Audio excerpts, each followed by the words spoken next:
David Brooks isn't the kind of man who believes in fate. As a billionaire tech CEO in Los Angeles, his world is built on control, logic, and careful calculation. But everything changes one quiet morning at Forest Lawn Cemetery when he finds a mysterious note on his late wife Emily's grave, and hears a small voice behind him say, "That was from my mom." The girl, Sophia, is 6, and somehow she's Emily's daughter. As David grapples with the possibility that he had a child he never knew, he's thrust into a mystery layered with love, betrayal, and long-buried truths. Is Sophia really his daughter? Or is someone else watching from the shadows, waiting to take her away? Each moment with Sophia deepens the stakes. Old secrets resurface. A powerful rival emerges, and David must decide. Is he strong enough to become the man his daughter needs? This isn't just a story about family. It's a story about redemption, unexpected fatherhood, and the powerful bond that forms when love finds you, when you least expect it. Ready to witness a story that will move you to tears and make you believe in second chances? Subscribe now for more emotional, gripping stories every week. David Brooks hadn't been back to Forest Lawn Memorial Park in Glendale since the first anniversary of Emily's death. 5 years later, he still couldn't bring himself to accept the silence her absence left behind. But something about this Sunday, a shift in the wind, the loneliness of his penthouse, the ache in his chest, drove him there without explanation. He walked slowly through the maze of granite markers, past families with fresh flowers and whispered prayers. Emily's headstone sat beneath the shadow of a birch tree, sunlight flickering over her name like a blessing. Then he saw it. A small, weathered envelope tucked against the base of the headstone, sealed with a child's sticker shaped like a star. He crouched and picked it up, hesitating before opening it. Inside, written in shaky crayon strokes, "Dear Mommy, I miss your songs. I still have the bear. Love, Sophia." David froze. Behind him, a small voice said, "That was from my mom, Emily. She used to sing to me before bed." He turned. A little girl stood with wide brown eyes and a head full of tangled curls, clutching a doll that looked like it had been loved for years. Her jacket was slightly too big, her shoes scuffed, but her gaze was steady, familiar. She couldn't have been more than 6. David's breath caught. His world, neatly partitioned into profits and partnerships, suddenly cracked.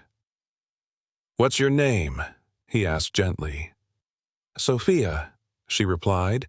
"Mrs. Carter brought me to say hi to my mom, but I think she's sad today." David crouched down, eye level. "Mrs. Carter? She takes care of me.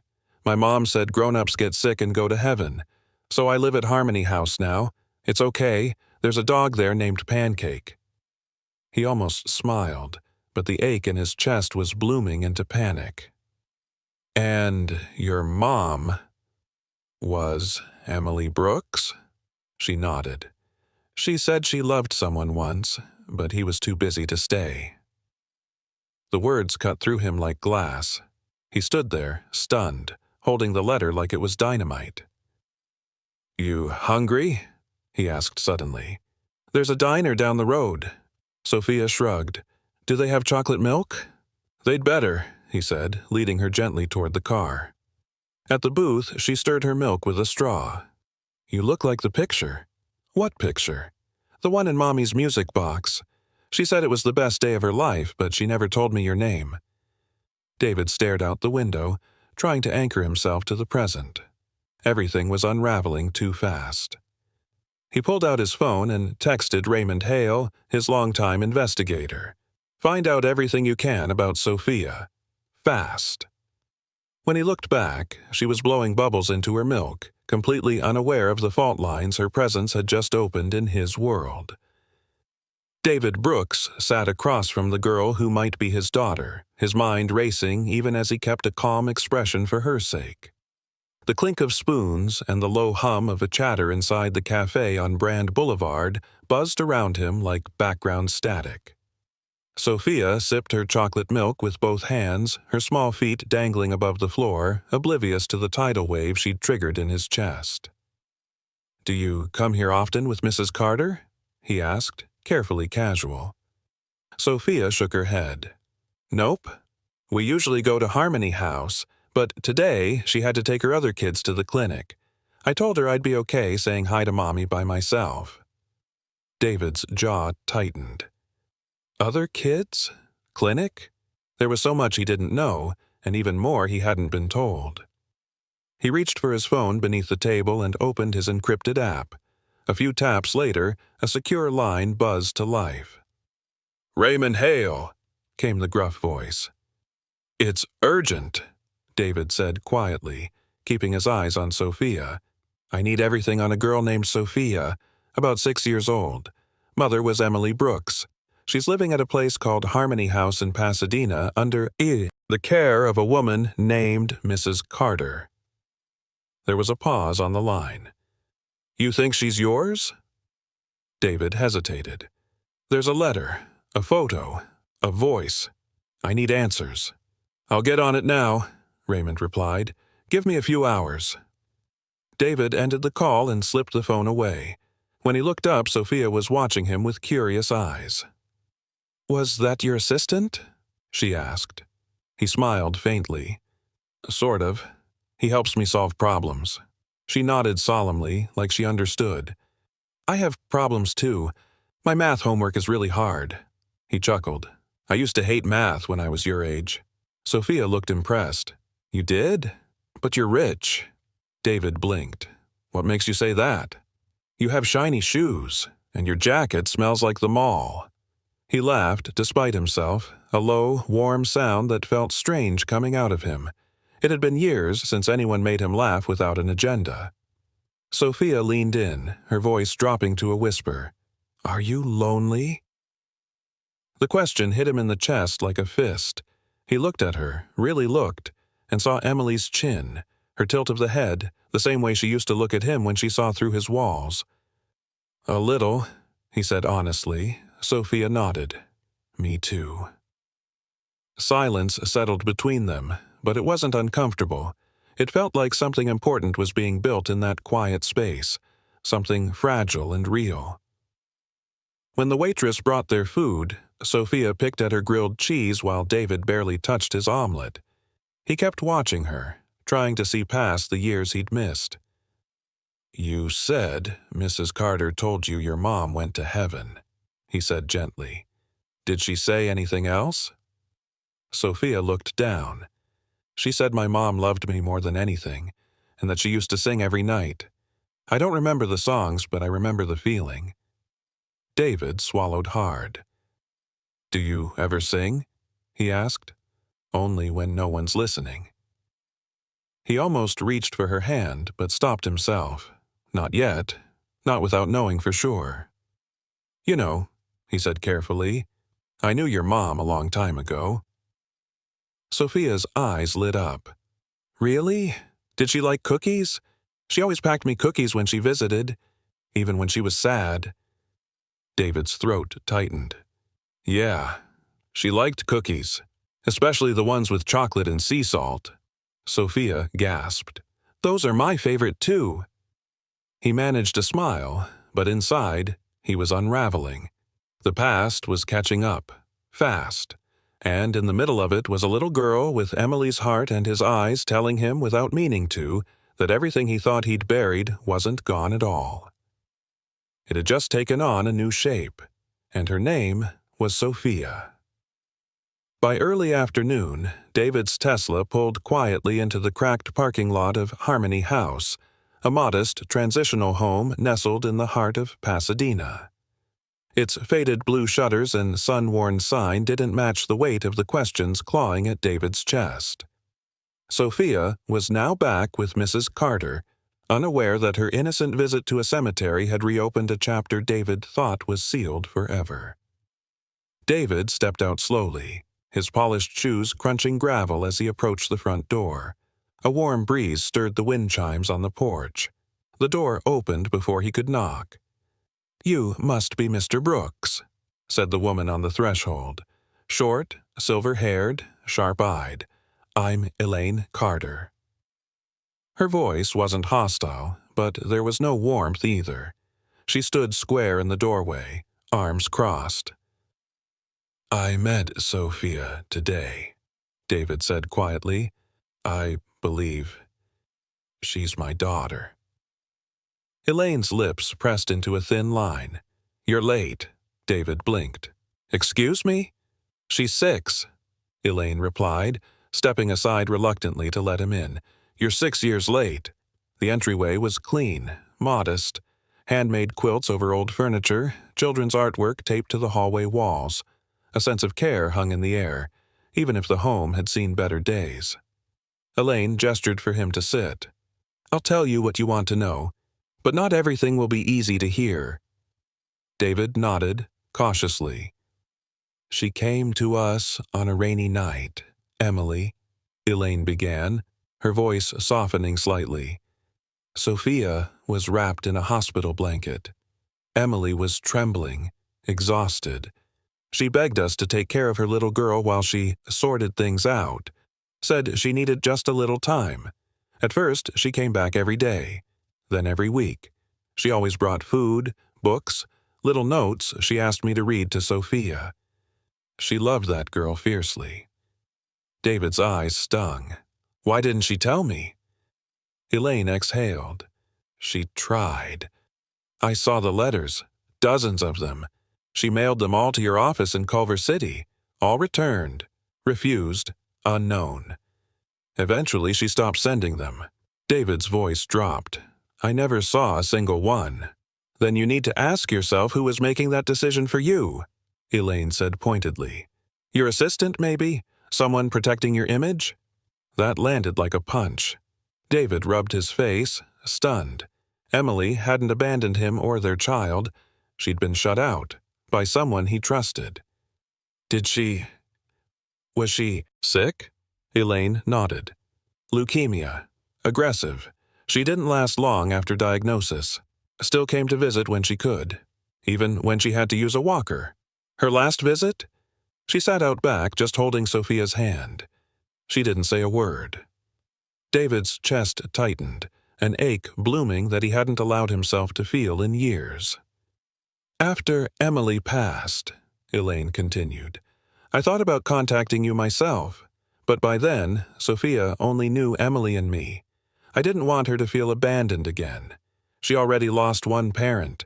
I didn't want her to lose another, especially if you were just going to vanish." "I won't vanish," David said, his voice steady now. "I didn't know, but I do now, and I want to be in her life." Elaine studied him, eyes narrowing as if she were reading past the surface. "She's resilient, smarter than she lets on. She doesn't need your guilt. She needs your presence." David nodded solemnly. "I'll give her both, if you'll let me." Elaine got up and walked to a cabinet. She returned with a folder, papers, notes, photos, and placed it in his hands. "Start with this," she said, "and be ready. She doesn't need more loss. Don't make her love you just to leave her again." David's fingers tightened around the folder. He wouldn't. He couldn't. This wasn't about redemption anymore. It was about responsibility. He hadn't just found a daughter. He'd been given a second chance. The sun had dipped low behind the San Gabriel Mountains by the time David arrived back at his penthouse overlooking downtown Los Angeles. The city glittered below, alive and indifferent, just as it had been the day Emily left it behind. He set the Harmony House folder down on his kitchen counter with care, as if it might shatter.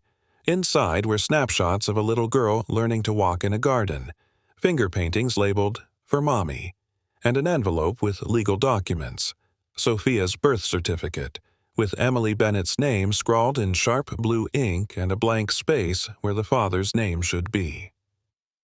David stared at that space for a long time. In all his years of mergers, acquisitions, and endless headlines about tech's quietest billionaire, He'd never felt the kind of weight that tiny, blank box carried. He picked up his phone. "Raymond," he said, when his longtime investigator answered, "I need you to expedite a paternity test. Quietly." "I thought you'd say that," Raymond replied. "Already got the kit. We'll need a sample from you and the child." David hesitated. "She left a hair on my blazer this morning. I have it sealed." Raymond chuckled. "Never thought I'd see the day you beat me to evidence." "This isn't about evidence," David said softly. "It's about truth." 2 days passed. During that time, David drove to Pasadena daily. He didn't visit Harmony House, not yet. He simply sat in his car and watched Sophia from a distance, always under the watchful eyes of Elaine and the staff. He noticed how she clutched a dog-eared copy of Charlotte's Web, how she counted her steps when she skipped along the walkway, how she always stopped to check on a drooping potted plant near the stairs. He memorized the way she laughed with her whole face, the way Emily used to. When Raymond finally called with the results, David didn't need to open the envelope. "She's yours," Raymond confirmed. "There's no question." David didn't speak for several seconds. When he did, his voice cracked. "Thanks." That evening, David knocked on Harmony House's door with a different presence, less uncertain, more grounded. Elaine let him in, no longer guarded, but still wary. "I know," she said, as if she'd already seen the results in his face. "I'm not asking for everything at once," David said carefully. "Just a chance to start." Elaine nodded toward the playroom. "She's in there." David stepped into the colorful room quietly. Sophia sat cross-legged on a rug, building towers from blocks, her brow furrowed in concentration. When she looked up and saw him, her face lit up. "Mr. David!" she chirped, bounding toward him. He knelt to meet her, warmth spreading through his chest as she threw her small arms around his neck. "You came back." "I told you I would," he murmured, holding her tightly. She leaned back and tilted her head. "Can we play the animal game again?" "Of course," he smiled, "but only if I get to be the grumpy giraffe this time." Sophia giggled. "You're good at that." From the hallway, Elaine watched, arms crossed over her chest, a quiet smile touching the corner of her lips. David stayed until the sun dipped away completely. Before he left, Sophia handed him a drawing, 2 stick figures, one tall, one small, under a crooked heart. He folded it neatly and tucked it into his breast pocket like it was worth more than any deal he'd ever signed. On his drive home, David thought of Emily, of all the letters she must have written, the pain of sending them, the heartbreak of never hearing back. He couldn't change the past, but he could rewrite what came next. Tomorrow, he'd start making space in his home. And heart, for someone who was never supposed to be a secret. Someone who had been waiting her whole life for her father to show up. And this time, he wouldn't be late. David Brooks never thought choosing curtains could feel like a matter of the heart. But there he stood, frozen in the children's section of a home design store in West Hollywood, staring down 2 options: pale lavender with butterflies or soft blue with constellations. He picked the stars. Sophia deserved a room that let her dream past the ceiling.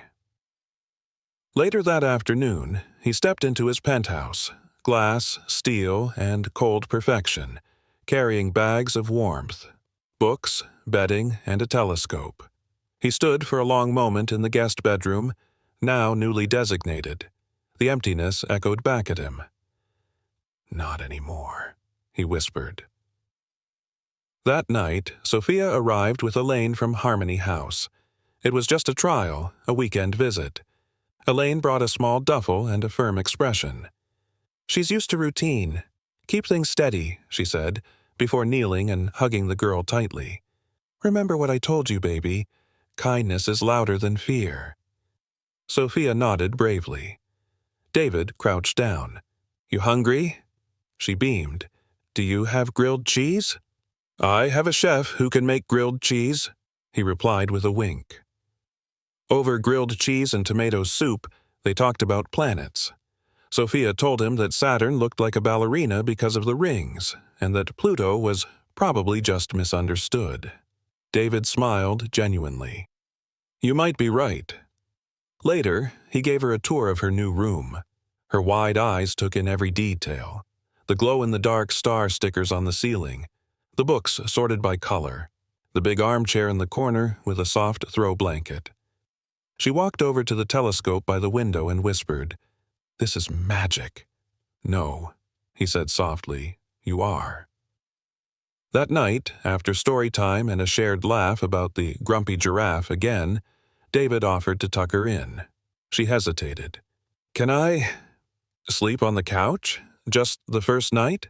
He nodded, understanding gently. "Of course." He brought her a blanket, placed her favorite stuffed bear next to her, and dimmed the lights. But before heading upstairs, he left a small note on the side table. It simply read, "If you need me, I'm one floor up." The next morning, David canceled a corporate merger conference with board members in San Francisco. It earned him raised eyebrows and 2 angry emails. He didn't care. Instead, he took Sophia to Griffith Park. They fed ducks, climbed a hill, and lay on the grass to watch cloud shapes. She told him about a dream she once had where her mom sang to her from the stars. "I don't remember her face much," Sophia said, "but I remember her singing." David blinked hard against the sudden sting in his eyes. "She had the most beautiful voice," he said hoarsely. That night, he read to her from Charlotte's Web until her breathing slowed into sleep.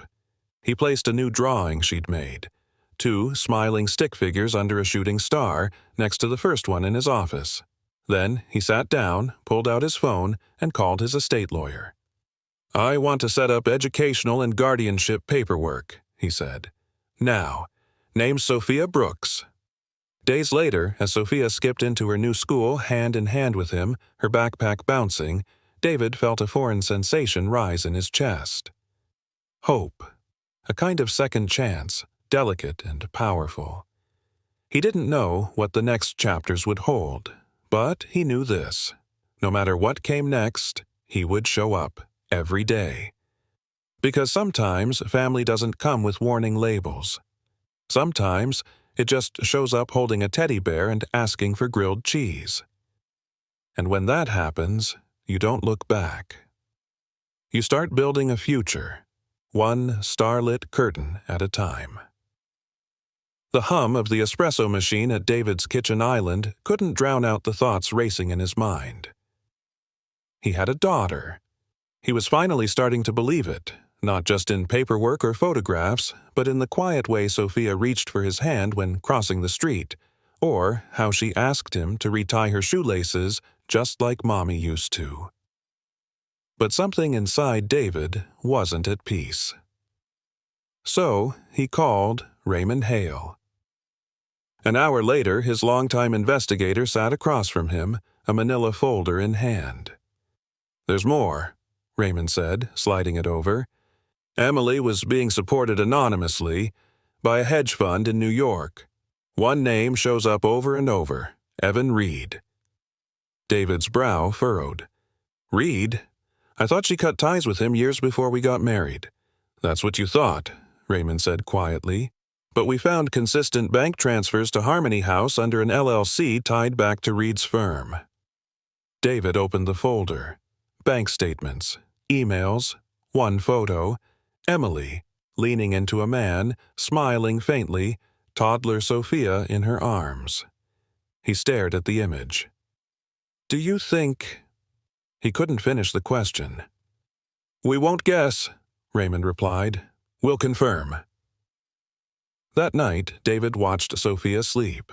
Her curls spread out over the pillow, her fingers curled around her, bare. He had memorized her rhythms already, how she tapped her chin when thinking, how she twisted her sock hems when nervous. He reached down and gently took the bear. "Sorry, buddy," he murmured. "Just need a few strands." The next day, Raymond met him with a sealed DNA collection kit and instructions. "And the comparison sample?" David asked. Raymond smirked. "We have Evan's toothbrush. He leaves them in his hotel suites like a trail of breadcrumbs." David gave him the bear and tried to push the dread out of his chest. But it stayed. 3 days later, Raymond returned with the results. Silence hung between them as David read the report. Positive match. Evan Reed was Sophia's biological father. David exhaled slowly. "So, she's not mine." "She's yours in every way that counts," Raymond said gently. But the words felt hollow. A quiet ache bloomed in David's chest. He thought of the notes Sophia left on his desk, the way she laughed when he mispronounced Pokemon names, the way she'd once whispered, "I like this house better than the old one." She was his, in heart, if not blood. Still, the law didn't care much for heart. "We need to file for emergency guardianship. Permanent," David said firmly. "If Reed finds out and tries to claim her, she'll be nothing more than a trust asset to him." Raymond nodded. "Already drafted." That night, David couldn't sleep. He walked the penthouse silently and ended up in Sophia's room. He found her sketchbook on the floor and picked it up. Inside, a crayon drawing of 3 people. Sophia holding hands with 2 tall men, one labeled Papa, the other blank. He didn't know what it meant, but it broke him a little more. By morning, he had a plan. No matter what happened, no matter who Reed was, David Brooks was going to protect Sophia. Not as a project, not as redemption. As her father. Even if the world said otherwise. The morning sunlight filtered through the tall windows of David's penthouse, casting a warm glow over the polished wood floors. The world outside bustled with energy, but inside, a quiet stillness held the air in place, until David saw the folded slip of paper on his desk. He picked it up slowly. In carefully printed crayon letters it read, "Thank you for finding me."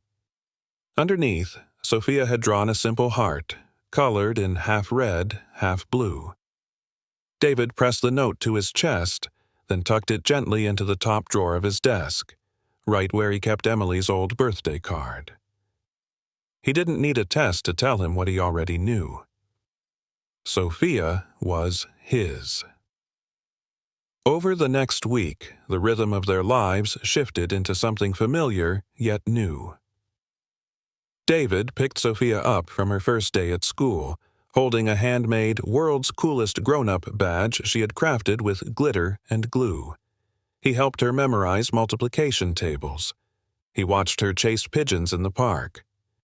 And every night, before bed, she'd ask, "Is it okay if I stay tomorrow too?" He always said yes. He didn't have to think about it.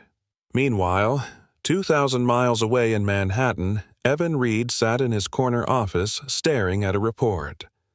A withdrawal from a long-forgotten trust fund caught his eye, one that Emily had quietly accessed before her death. It led to Harmony House. "Find out why," he told his assistant.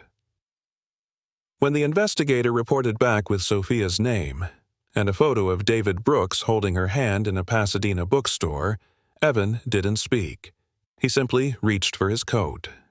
That weekend, David and Sophia stood in the middle of Skylark Books, a children's bookstore tucked into a quiet Pasadena street. Sophia browsed a table of illustrated science books, flipping pages with serious concentration. David watched her, smiling softly. Then, a voice behind him said, "David Brooks, it's been a while." He turned. His body stiffened. Evan Reed stood in a tailored charcoal suit, cool as ever, his eyes unreadable. "What are you doing here?" David asked, keeping his tone low. "I came to see the little girl you've been parading around town," Evan said. "She's mine."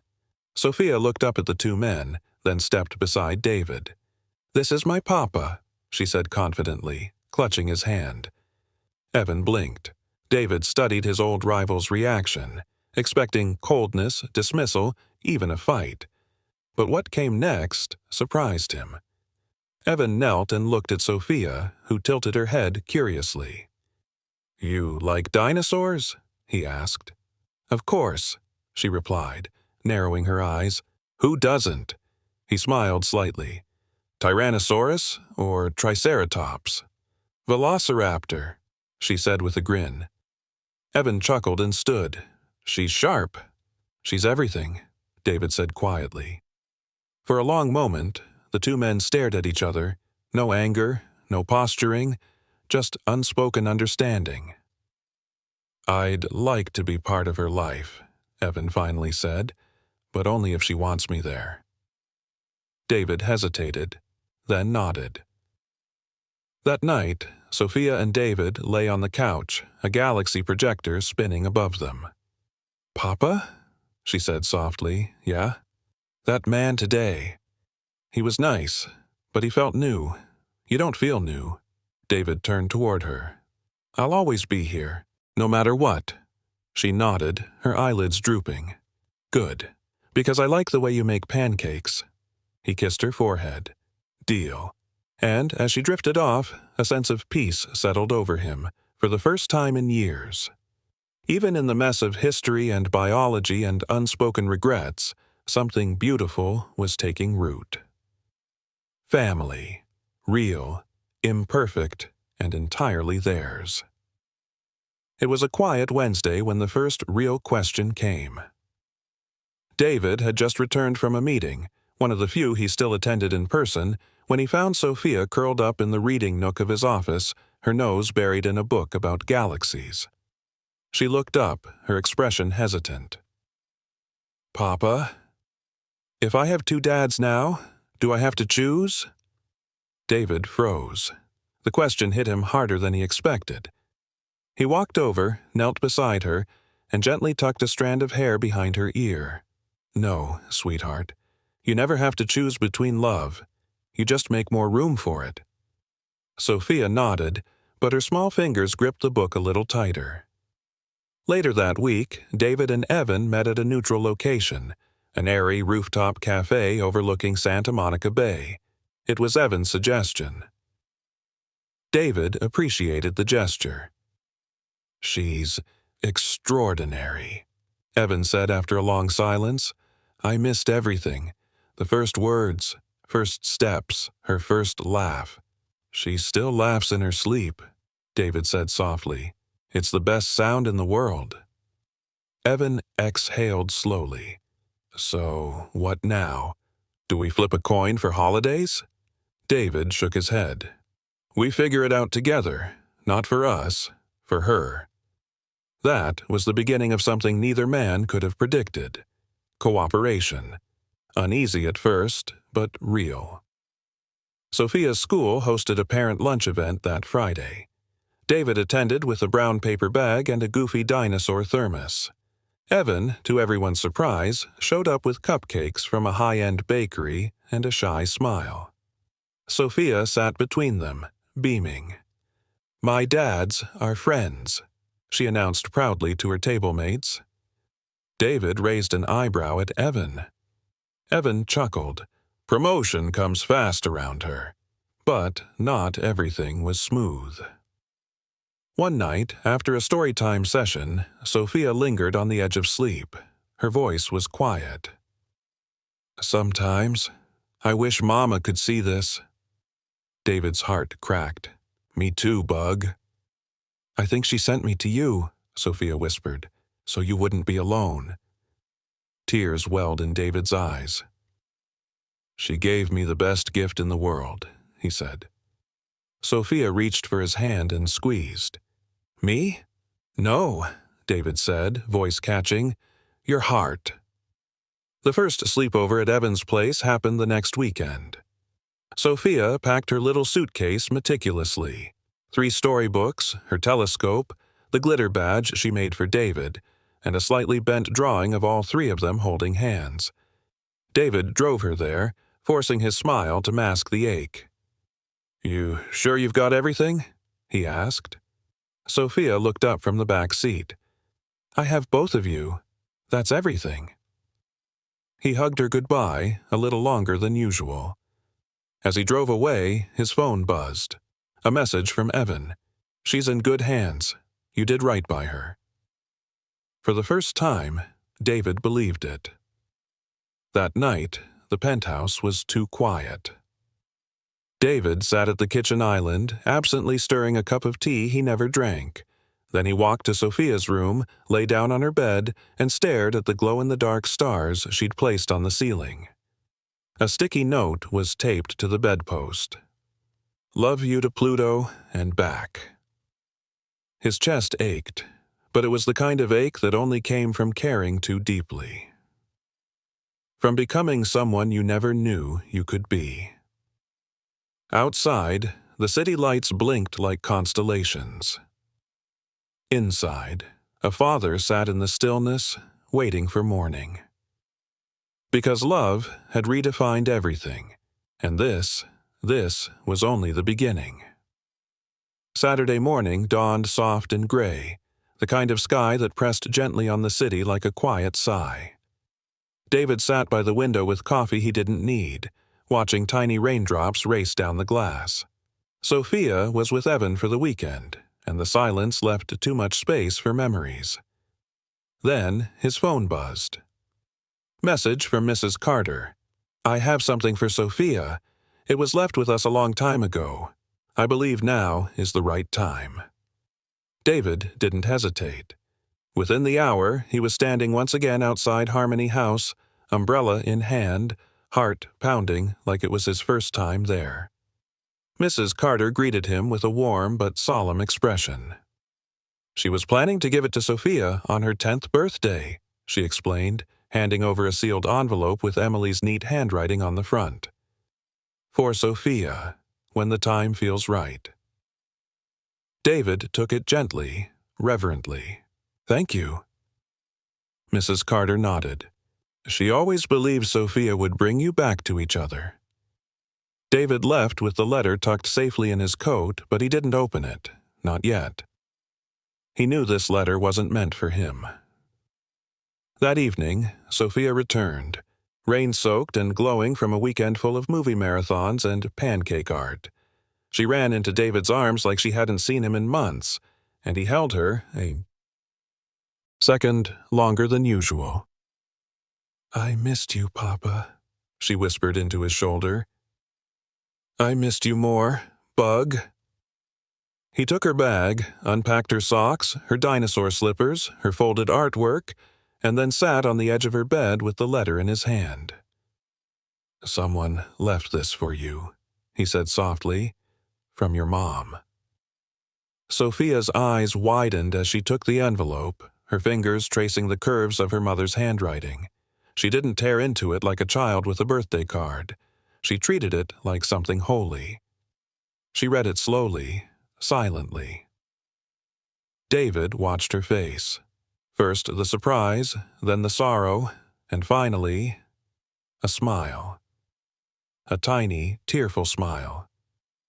She said, Sophia began, her voice cracking, she said she always hoped I would find both of you, because one couldn't be enough for the kind of love she wanted me to have.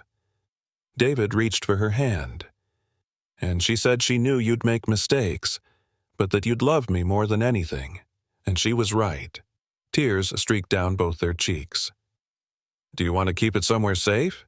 He asked. Sophia shook her head. No. I want to read it again tomorrow, and again after that. David kissed the top of her head. Then we'll read it together. The next day, David and Evan met again. This time not as wary guardians, but as two men finally humbled by a woman they both failed, and a child who had made them better. They sat in the park, watching Sophia chase pigeons and laugh like joy itself had taken flight. She said we both have parts of her, David finally said, handing Evan a photocopy of the letter. Evan read it silently, jaw tightening. She was always better at seeing the future, he murmured, and still more generous than I deserved. David nodded. So, We raise her together, fully. No my house or your house, just Sophia's world, with both of us in it. Evan extended his hand. Agreed. They shook on it. Two rivals, now bonded not by business or blood, but by the sacred thread of parenthood. That night, Sophia placed the letter on her bedside table beside her telescope and plush toy. As she fell asleep, David sat nearby, reading the letter again by dim lamplight. I hoped you'd meet each other through her. She's everything good I ever did. Please, build something better with her than we could alone. He folded it gently, tears in his eyes. And in that moment, David Brooks knew Emily hadn't left a goodbye. She'd left instructions on how to begin again. The morning of Sophia's 9th birthday arrived with sunbeams slicing gently through gauzy curtains. David had barely slept. He'd spent the night stringing glow-in-the-dark stars across the ceiling of Sophia's room, lining her shelves with astronomy books and blowing up more balloons than he could count. Sophia didn't need a party with 100 guests. She just needed the people who mattered.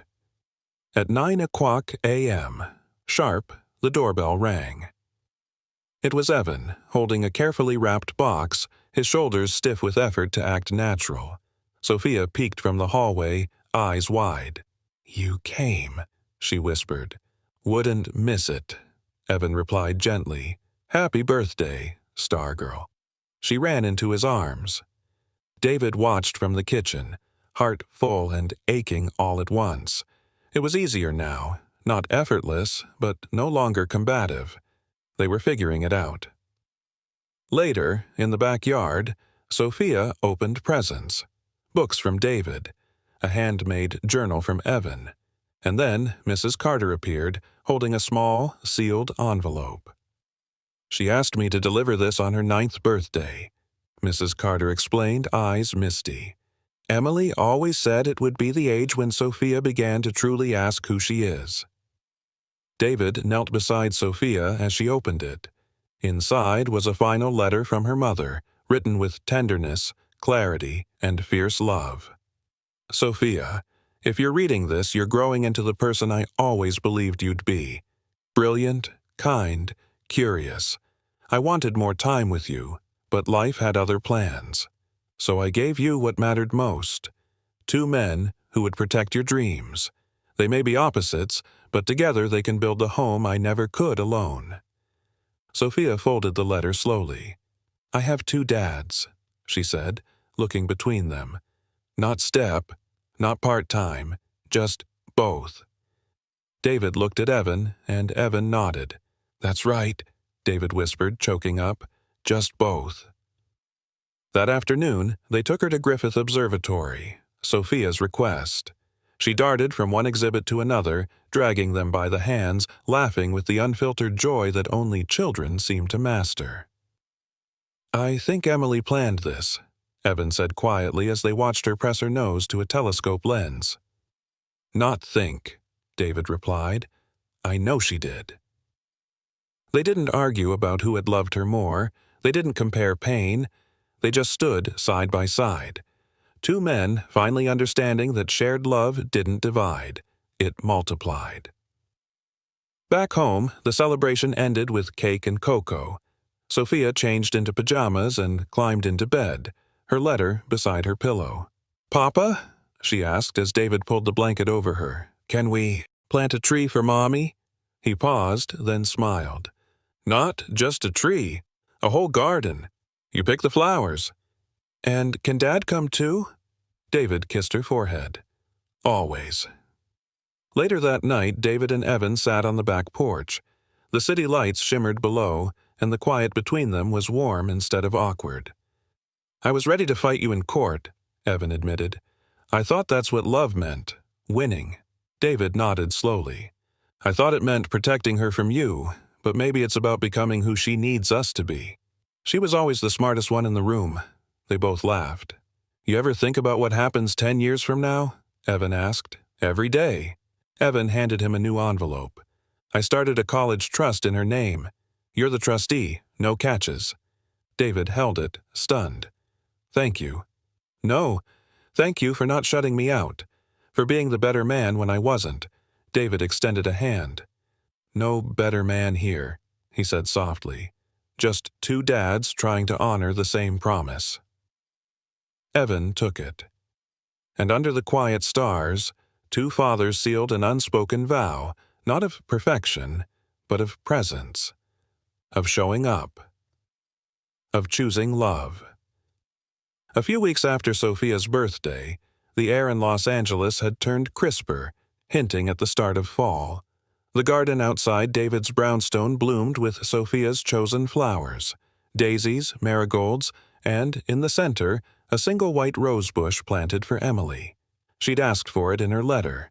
It now stood tall, surrounded by stones that Sophia painted with her favorite constellations. One Saturday morning, while organizing Sophia's bookshelf, David found a small envelope tucked behind a photo of her and Mrs. Carter. It was sealed, yellowed with time, and simply addressed, "To Sophia, on a day when she needs hope." He brought it downstairs and handed it to her gently. "You missed one." Sophia held the letter like it was made of glass. Evan was already in the living room, assembling a telescope she'd gotten for her birthday. They sat together as she opened it. Inside, Emily's handwriting spilled onto the page like a song she'd been waiting to sing. "Sweetheart, if you're reading this, life might feel confusing or heavy. I want you to know you are never alone. You have a heart full of wonder and two men who will always show up for you, even if they stumble along the way. Forgive them when they do. They are learning, too." Sophia wiped a tear and smiled. She was really good at knowing things before they happened. David put his arm around her shoulder, and Evan gently took her hand. "She believed in both of us long before we believed in ourselves," Evan said. Sophia leaned into David and whispered, "You're both doing okay." David chuckled softly. "We're trying." Later that week, David and Evan sat across from each other at a wooden table in a small law office in Pasadena. A co-parenting agreement had to be formalized, not for legal protection, but for Sophia's future stability. The lawyer, a soft-spoken woman named Marlene, walked them through the paperwork. "You're an unusual pair," she remarked kindly. "But this is solid, thoughtful, loving." David nodded. "It has to be. She's our compass." Evan added, "We might come from different planets, but we orbit the same star." They signed, shook hands, and sealed the deal with a shared silence that spoke more than words could. That weekend, Sophia had a school project: create a family tree. She sat cross-legged on the living room floor, construction paper spread out, tongue peeking from the corner of her mouth in concentration. "Do I have to pick one, Dad?" she asked. David and Evan exchanged glances. "Not a chance," David said firmly. Evan smiled. "We're just different branches." Sophia paused, then drew two trunks, one labeled Papa, one labeled Dad, merging into one big tree, blooming with hearts, stars, and a little angel at the top labeled Mommy. When she was done, she proudly taped it to the fridge. Later that night, she told Mrs. Carter over FaceTime, "My family isn't normal. It's better than that. It's mine." The next morning, David stood at Emily's grave, holding Sophia's newest note. He read it aloud. "Mommy, I'm okay. Papa and Dad are working together. You picked them both, and they picked me. I hope you're proud. We're building the garden now. Love, Sophia." He placed the note beneath the rose bush and stood in silence, the breeze whispering through the leaves. Evan joined him moments later, no words spoken, just quiet understanding. They stood side by side, looking down at the name they'd both come to revere, not just because she was gone, but because she'd left them something neither could have built alone, a reason to grow. 2 years later, the garden at David's Lincoln Park brownstone had grown wild with purpose. White roses twisted up the fence, marigolds nodded in the breeze, and a single swing hung from the old oak tree, where Sophia often read aloud to her stuffed rabbit, Eloise. It was a Saturday morning in spring, and the sun lit the kitchen, windows like gold. David was making pancakes, blueberry, Sophia's favorite. Evan sat at the table grading essays from the high school literature class he'd started teaching part-time. Their rhythm had become natural, a dance of shared mornings and gentle compromise. Sophia came bounding in, hair messy from sleep, eyes wide with excitement.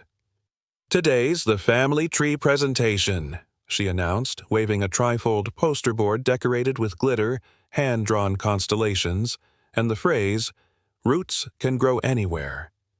David and Evan glanced at each other.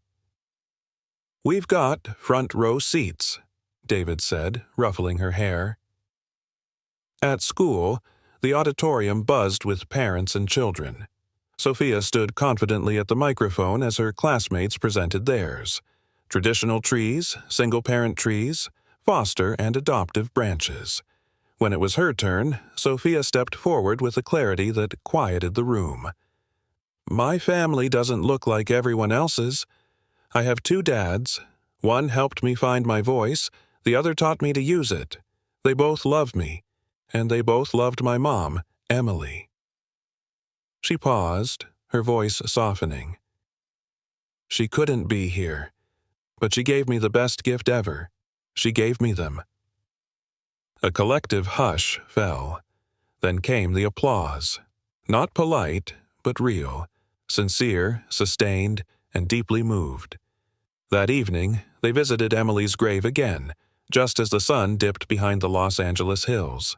The 3 of them stood together, David holding a bouquet of fresh white roses, Evan carrying a small box, and Sophia with her letter tucked into her coat pocket. David knelt down and cleared the leaves from her headstone. Evan set the box beside it.